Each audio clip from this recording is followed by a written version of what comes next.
Hi friends! Welcome to my mini vlog. So ito po ang aming ganap last weekend. So nag-decide ang aming family na mag-celebrate ng pamangkin kong si Cypher sa Seabreeze. So itong Seabreeze ang pinakamalapit at isa sa mga kilalang resort dito po sa aming lugar sa Taguig City. Bata pa lamang ako ay meron ng Sea Breeze dito sa lugar namin. Actually, ang tawag dito dati ay Bay Breeze. Pero ngayon, ang tawag na sa kanya ay Sea Breeze.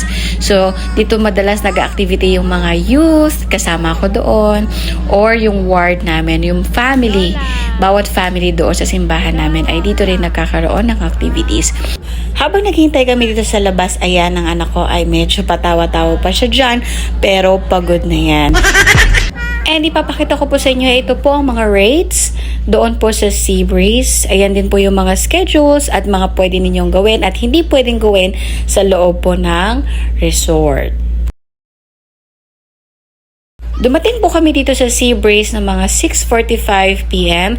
Hindi pa po sila nagpapapasok sa loob. So 7 PM talaga sila mag-start na tawagin yung mga numbers na ibinigay nila kasi may pila po ito at bibigyan ka ng number. So pag tinawag ang iyong number, saka ka pa lang po pwede makapagbayad ng cottage at saka kung ilang person po kayo na papasok po sa loob. Mas maganda po kung isang tao na lang ang naghahawak ng budget para siya na lang din po ang pipila doon kapag tinawag na po yung kanyang number at siya na rin po yung magbabayad. At ang presyo po ng cottage na kinuha po namin ay 800 pesos. So, kasya naman po kami for 15 person. At kung hindi naman din kami kasya, yun pa rin po ang cottage ang kukunin namin.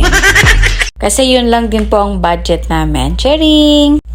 Kasi sa totoo lang, hindi naman talaga kami tatambay doon sa cottage. So, mostly, si Papa lang, si Nanay, Ade, ang magbabantay doon sa cottage. So, palaging walang laman at palaging walang tao. Mapupuno lang naman yung cottage na yun kapag kami ay kakain na. So, paglapag pa lang ng mga gamit namin doon sa cottage, ayan yung mga bata ay naka-ready na rin at niready ko na rin si baby kasi ayoko din naman na late na kaming maliligo.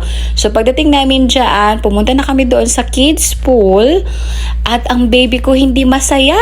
Oh no! Inakala ko nga na mag-e-enjoy siya dito dahil every time naliligo to, napaka-excited na bata at gustong-gusto ang tubig. Pero pagdating dyan, hindi po siya naging masaya. So, dito po pagkagabi, pwede po kayong pumunta doon sa isang pool na merong waves. Yan po ay by schedule. So, mga 30 minutes lang nilang i-open yung waves. And then after nun, panibagong mag-iintay na naman para i-open ito nila ulit. So, pangatlong taon na nga namin itong sunod-sunod na pumunta dito sa Seabreeze. Nagsimula po kami ng 2022. So, yung 22 and 2023 kami po ay nag-swimming ng daytime. Grabe, sobrang init at kami po ay talagang naging hunyango. At isa pa, pagdating na rin namin dito, kami po ay nag-umpisa na rin mag-ihaw. So, nagdala po kami ng tilapia, liempo at saka hotdog. So, dahil nga ito po ay celebration din ng pamangkin ko ng kanyang ika-10th birthday. Birthday, Cypher! Wish! Kain na! So, everyone is happy and kami ring mga matatanda. So, thank you very much for watching my videos and I hope nakatulong po ito para kung naghahanap man po kayo ng resort na malapit po dito sa Taguig City.